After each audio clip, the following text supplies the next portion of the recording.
নমস্কার আমার প্রিয় ভাই বোনেরা। আমরা কিছুদিন আগে একটা নূতন বছরে ঢুকেছি। 2026 সাল শুরু হয়েছে। তাই আমি শুভ নববৎসর বলতে চাই। কিন্তু আমার একটু দুঃখ লাগে। কারণ অনেকে এত মানে চিন্তা করে না যে এই বছর তেমন শুভ হবে। অনেকের চিন্তা আছে, সন্দেহ আছে, অনেকের ভয় লাগে। কেন? কারণ দেশে অনেক অশান্তি আছে এবং অনেকে ভয়ের মধ্যে থাকে। কারণ কিছু দিনের মধ্যে নির্বাচন হবে এবং সরকারের কি হবে আমরা জানি না। নির্বাচন কত ভালো হবে, কত শান্তিপূর্ণ হবে, কত ন্যায্য হবে কেউ জানে না। তাই অনেকে ভয় করে। নির্বাচনের আগে কি হবে এবং নির্বাচনের পরে কি হবে? সরকার কেমন হবে? খ্রিস্টানদের প্রতি তাদের কি মনোভাব হবে? দেশে কি ধরনের নিরাপত্তা থাকবে? আমরা অনেকে এই ধরনের বিষয় নিয়ে চিন্তা করি।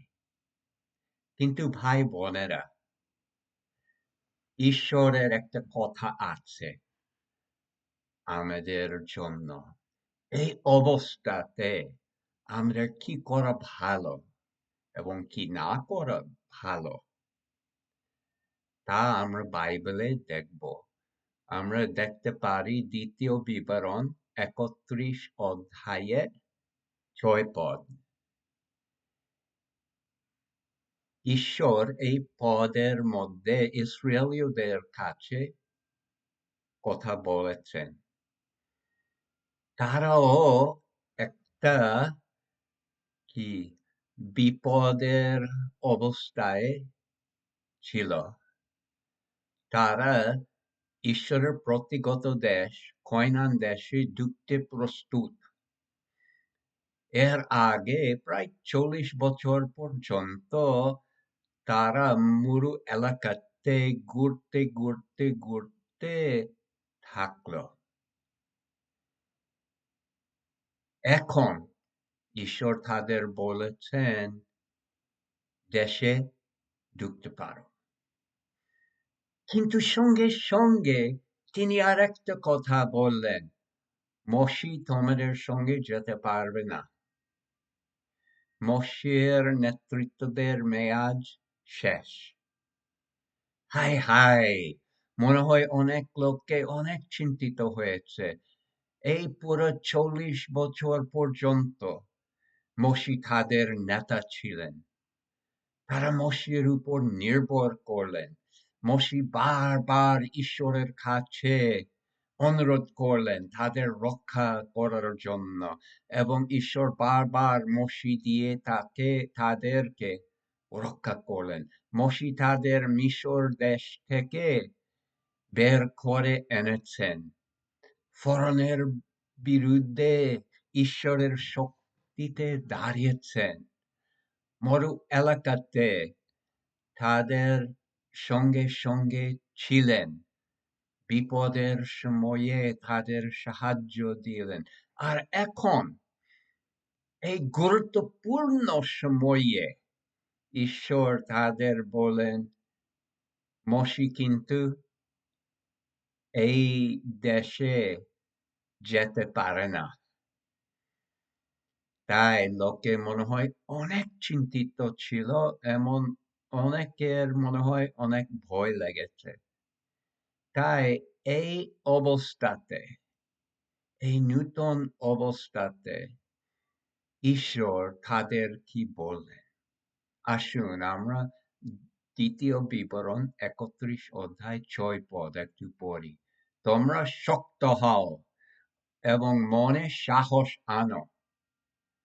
তাদের মানে কনান দেশের লোকদের দেখে তোমরা ভয় পেও না কিংবা কেঁপে উঠো না, কারণ তোমাদের ঈশ্বর সদাপ্রভুই তোমাদের সঙ্গে যাবেন। তিনি কখনো তোমাদের ছেড়ে যাবে না বা ত্যাগ করবে না। ওটাই হলো ঈশ্বরের কথা তাদের জন্য। কনান দেশের লোকদের দেখে তারা যেন ভয় না করে। কনান দেশে অনেক লোক ছিল এবং তাদের অনেক বলবান লোক ছিল, অনেক বড় বড় লোক ছিল।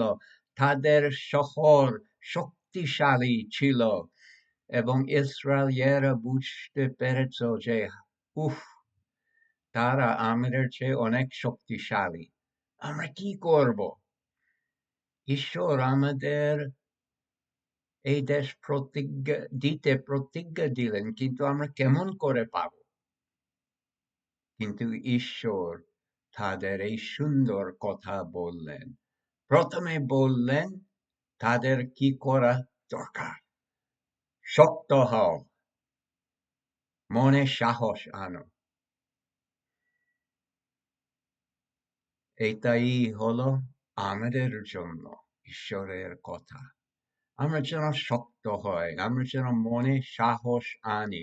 তারপরে বলেছেন তাদের দেখে ভয় পেও না, যদিও তারা তোমাদের চেয়ে অনেক শক্তিশালী। ভয় পেও না, কেঁপে উঠো না। কিন্তু কেন করবে না?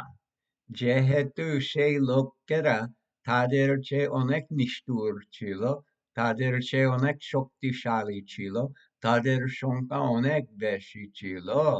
আমার মনে হয় ভয় করার অনেক কারণ ছিল। এটা আপনাদের অবস্থার মতো। এই দেশে খ্রিস্টান লোকেরা খুব কম এবং তাদের এত ক্ষমতা নাই। তাই আমরা কেন ভয় করব না? ঈশ্বর তাদের একটা ভালো কথা বললেন, একটা সুন্দর প্রতিজ্ঞা দিলেন। তিনি এই কথা বলেন, কারণ তোমাদের ঈশ্বর সদাপ্রভুই তোমাদের সঙ্গে যাবেন। তিনি কখনই তোমাদের ছেড়ে যাবে না বা ত্যাগ করবে না। তাই এখানে আমরা দুটা সুন্দর প্রতিজ্ঞা দেখতে পাই। সদাপ্রভুই তোমাদের সঙ্গে সঙ্গে আছেন। ঈশ্বর বলেছেন যে তিনি তাদের সঙ্গে যাবেন বলে তাদের কোনো ভয় নাই।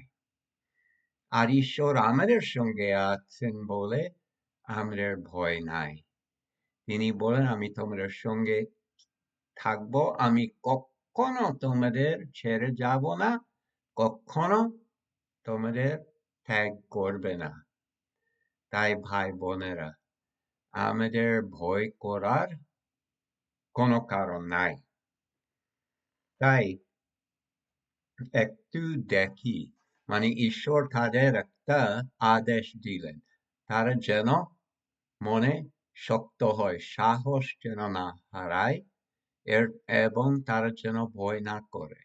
সঙ্গে সঙ্গে প্রতিজ্ঞাও দিলেন যে তিনি তাদের সঙ্গে থাকবেন এবং তাদের কখনো ত্যাগ করবে না।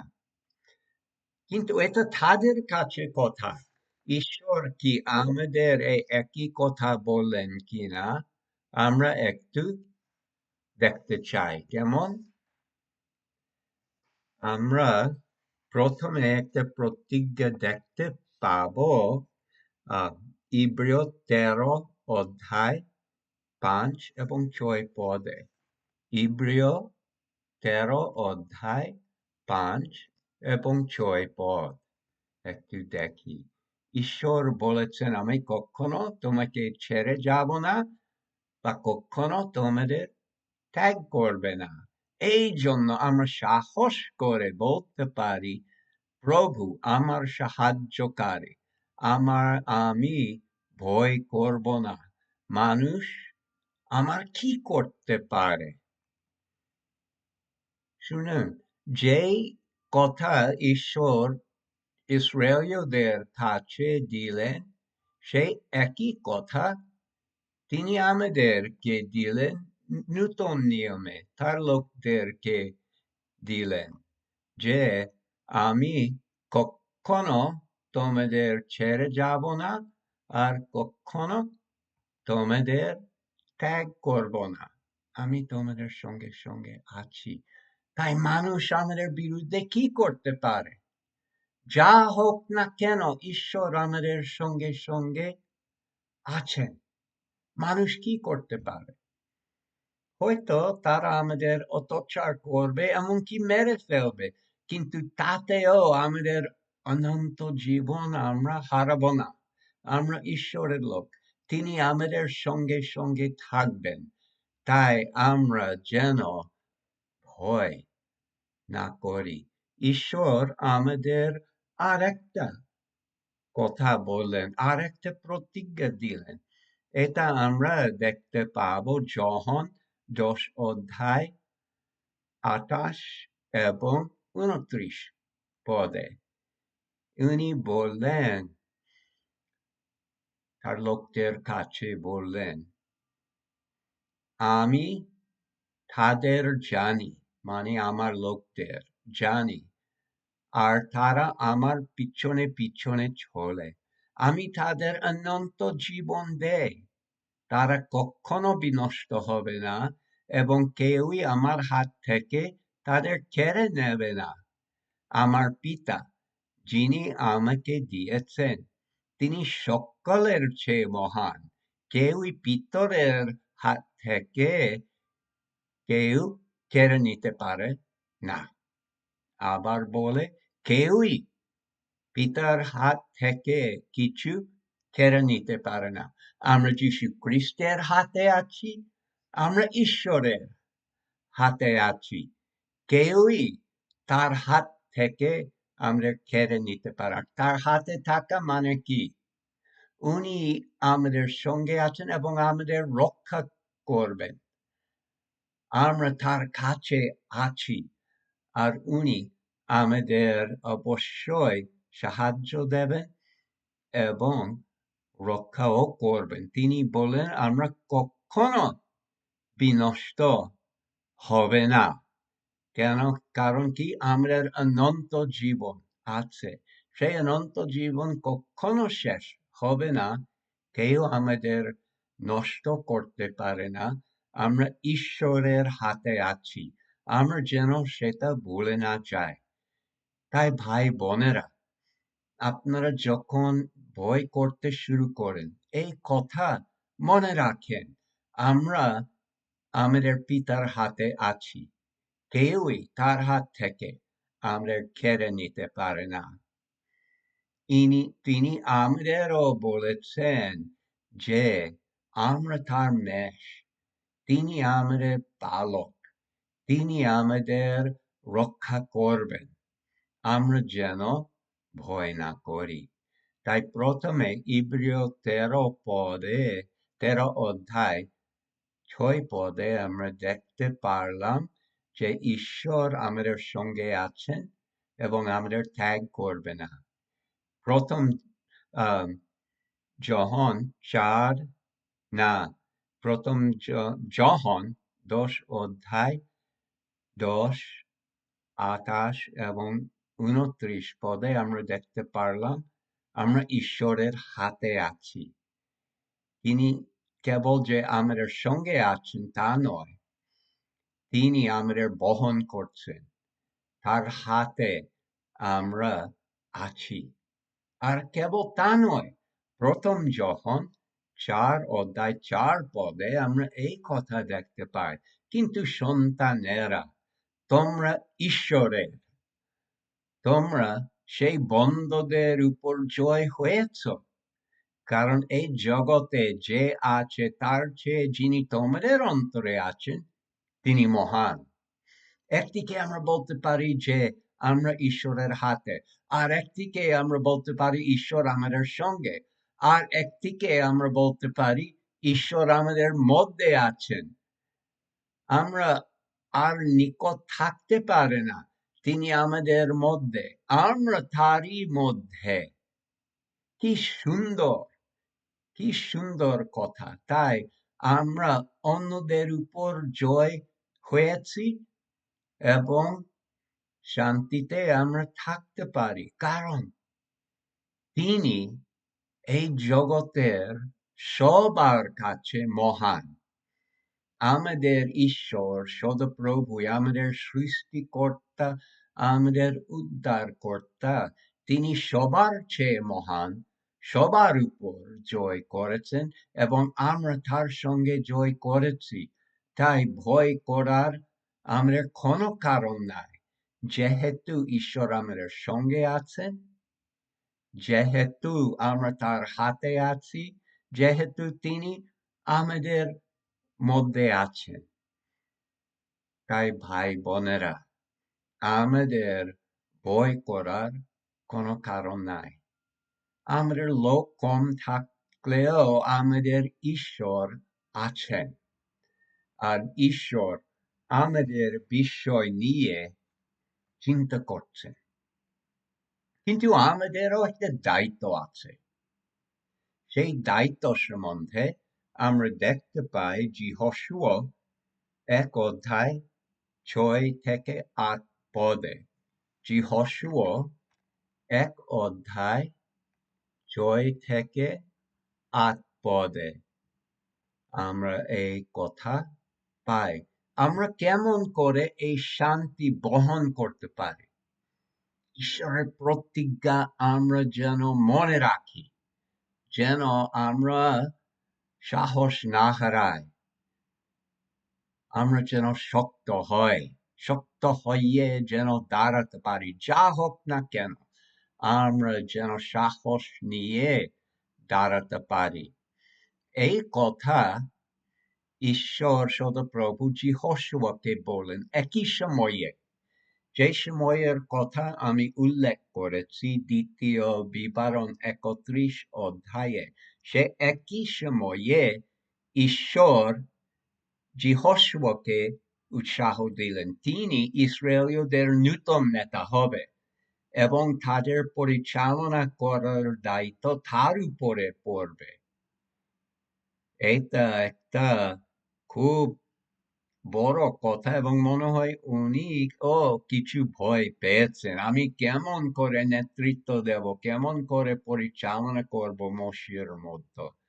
কিন্তু ঈশ্বর তাকে এই আদেশ দিলেন এবং আমরাও যেন সেই আদেশ অনুসারে চলি। আমরা যেন ঈশ্বরের কাছ থেকে সাহস পাই, আমরা যেন ভয় না পাই। দেখি ঈশ্বর যহোশুয়াকে কি বললেন। তুমি শক্তিশালী হও, মনে সাহস আনো, কারণ যে দেশ দেবার কথা আমি এই লোকদের পূর্বপুরুষদের কাছে শপথ করে বলেছিলাম, সেই দেশ এই লোকদের অধিকার হিসাব তোমাকে ভাগ করে দিতে হবে। তুমি শক্তিশালী হও, সাহসে বুক বাঁধো। আমার দাস মোশি তোমাদেরকে যে আইন কানুন দিয়ে গেছে, সেই সব আইন কানুন পালন করবার দিকে মন দেবে। তা থেকে একটুও এইদিক ওদিক সরবে না। এতে তুমি যেখানে যাবে না কেন সফল হবে। আইন কানুনের এই বইয়ের মধ্যে যা লেখা আছে যেন সব সময় তোমাদের মুখে থাকে। এর মধ্যে যা লেখা আছে তা যাতে তুমি পালন করবার দিকে মন দিতে পারো, সেই জন্য দিন রাত তা নিয়ে তুমি গভীরভাবে চিন্তা করবে। তাতে সব কিচ্ছুতে তোমার সফল হবে এবং তোমার মঙ্গল হবে। আমি তোমাকে আদেশ দিয়েছি কাজে তুমি শক্তিশালী হও, মনে সাহস আনো, ভয় করো না কিংবা নিরাশ হও না, কারণ তুমি যেখানে যাও না কেন তোমার ঈশ্বর সদাপ্রভু তোমার সঙ্গে থাকবেন। তাই ঈশ্বর যহোশুয়াকে একই কথা বললেন, শক্তিশালী হও, মনে সাহস আনো, ভয় করো না। কিন্তু কি করতে হবে যেন তা হয়? তিনি তাকে 3টা আদেশ দিলেন। প্রথম হলো যে আইন কানুন মোশি দিলেন, মানে ঈশ্বরের বাক্য, তিনি যেন পালন করেন। দ্বিতীয়, এটা যেন সব সময় তার মুখে থাকে। তৃতীয়, যেন সব সময় তার মনে থাকে। তিনি বলেছিলেন, সাবধান হও যেন আমার সব কথা তুমি পালন করো। কিন্তু কেবল তা নয়, তিনি যেন সব সময় এই কথা লোকদেরকে বলেন, তারাও যেন সাহস পায়, তারাও যেন অবাধ্য হয়ে না চলে। তারপরে যেন সব সময় ঈশ্বরের বাক্য তার মনে থাকে। তাই ভাই বোনেরা, আমরা যেন ঈশ্বরের প্রতিজ্ঞা এবং ঈশ্বরের আদেশ নিয়ে চিন্তা করি। আমরা যেন সেগুলোর বাধ্য হয়ে চলতে পারি। তার প্রতিজ্ঞার মধ্য দিয়ে আমাদের যা দরকার হয় ঈশ্বর দিলে, তাই আমরা যেন সেগুলো নিয়ে চিন্তা করি। আমরা যেন তার কথা নিয়ে কথা বলি। লোকে যখন আমাদের কাছে আসে, তাদের দুঃখের কথা, তাদের ভয়ের কথা বলে, আমরা যেন ঈশ্বরের কথা বলি। কিন্তু ভাই, কিন্তু বোন, ঈশ্বর আমাদের সঙ্গে সঙ্গে আছেন। ঈশ্বর আমাদের কোনোদিন ত্যাগ করবে না। ঈশ্বর সবার চেয়ে মহান। আমরা ঈশ্বরের হাতে আছি, আর ঈশ্বর আমাদের অন্তরে আছে। কেউই আমাদের বিনষ্ট করবে না। তাই ভাই বোনেরা, আমরা যেন এই কথাগুলো দিয়ে পরস্পরকে উৎসাহ দেয়। কেউই যেন ভয় না পায়, কেউই যেন নিরাশ না হয়। আমরা যেন ঈশ্বরের এই কথা মনে রাখি, এবং আমরা যেন ঈশ্বরের এই প্রতিজ্ঞাগুলো মনে রাখি। আপনারা এগুলো পাবেন ইব্রিয় 13 অধ্যায় 5-6 পদে, প্রথম যোহন 4 অধ্যায় 4 পদে, যোহন 10 অধ্যায় 28 এবং 29 পদে। আমরা দেখতে পাই যে কি ঈশ্বর আমাদের সঙ্গে থাকবেন, এক, ঈশ্বর সবার চেয়ে মহান, দুই, আমরা ঈশ্বরের হাতে আছি আর ঈশ্বর আমাদের মধ্যে আছেন, তিন, এই তিনটা প্রতিজ্ঞা পাইলাম, তাই আমাদের ভয় হওয়ার কোনো কারণ নাই। এবং এমনকি আমরা যেন সব সময় এই কথাগুলো মনে রাখি, এগুলো নিয়ে চিন্তা করি।